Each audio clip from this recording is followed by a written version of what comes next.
MG NREGA যে আইন ছিল তার জায়গায় কেন আরও একটা নতুন আইনের প্রয়োজন হলো, এবং এই আইন পুরনো এমজি নারেগা আইনের থেকে ঠিক কতটা আলাদা? খুবই গুরুত্বপূর্ণ একটা আইন, নতুন আইন হিসাবে প্রচলিত হলো, যেটাকে আমরা বলছি বিকশিত ভারত কর্মসংস্থান ও জীবিকা নিশ্চয়তা মিশন গ্রামীণ, সংক্ষেপে ভিভি জি রামজি বিল 2025। হ্যাঁ, এই বিলটি স্বাভাবিকভাবে এর যে পূর্বতন যে বিল ছিল এমজি নারেগা 2005, তার জায়গায় নতুন এই ধরনের প্রকল্পটি কেন্দ্র সরকারের দ্বারা আসতে চলেছে। কিন্তু এই বিল আসার পিছনে মূল যে কারণটা, সেই কারণটা যাওয়ার আগে আমরা যদি দেখে নিই যে গ্রাম বাংলার যে অবস্থা আর কি, এটা একথা ঠিকই যে অর্থনীতির উন্নয়ন বহু ক্ষেত্রে আমরা পরিলক্ষিত করতে পেরেছি, কিন্তু এখনও আমাদের ভারতবর্ষে গ্রামে বেশিরভাগ সংখ্যক মানুষ বসবাস করেন, এবং গ্রামের যেহেতু জীবিকা বা অর্থনীতি বেশিরভাগটা কৃষির উপর নির্ভরশীল, আবার সেই কৃষি অনেক ক্ষেত্রে আপনার হচ্ছে জলবায়ুর উপর নির্ভরশীল, সেই জলবায়ুর ক্ষেত্রে অনিশ্চয়তা আছে, তাই কৃষির অনিশ্চয়তা আছেই আর কি। সেই অনিশ্চয়তা দূর করার জন্য শুধু এই স্কিমটি নয় বা এর আগে এমজি নারেগা নয়, সে স্বাধীনোত্তর কাল থেকে, স্বাধীনতার পরবর্তী কাল থেকে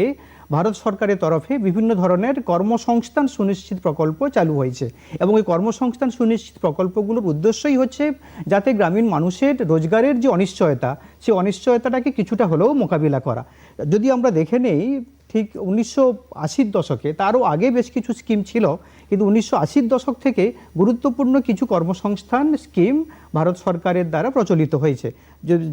তার মধ্যে যেগুলো গুরুত্বপূর্ণ হলো যে জাতীয় গ্রামীণ কর্মসংস্থান কর্মসূচি, যেটা 1980 সালে চালু হয়েছিল, তার ঠিক কয়েক বছর পরে হয়েছে গ্রামীণ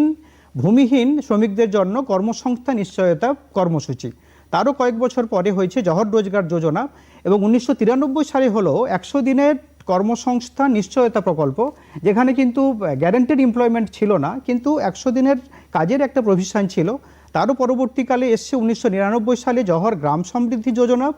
এবং সর্বোপরি 2005 সালে এসে নতুন এক ধরনের পরিবর্তন হলো, যেখানে একটা নতুন অ্যাক্ট চালু হলো, যাকে আমরা বলছি জাতীয় গ্রামীণ কর্মসংস্থান নিশ্চয়তা আইন বা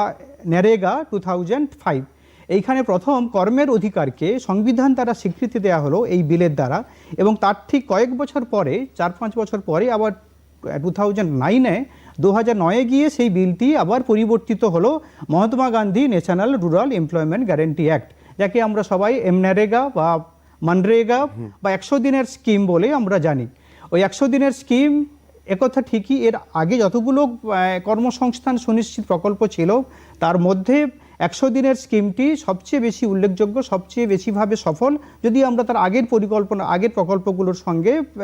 তুলনা করি। এবার ওই স্কিমটি প্রায় 2 দশক ধরে চলছিল, 2005 থেকে 2025। 2025-এ এসে নতুন আবার একটি বিল কেন্দ্র সরকার দ্বারা এলো, যাকে আমরা বলছি বিকশিত ভারত রোজগার ও জীবিকা নিশ্চয়তা মিশন গ্রামীণ বা ভিভি জি রামজি 2025।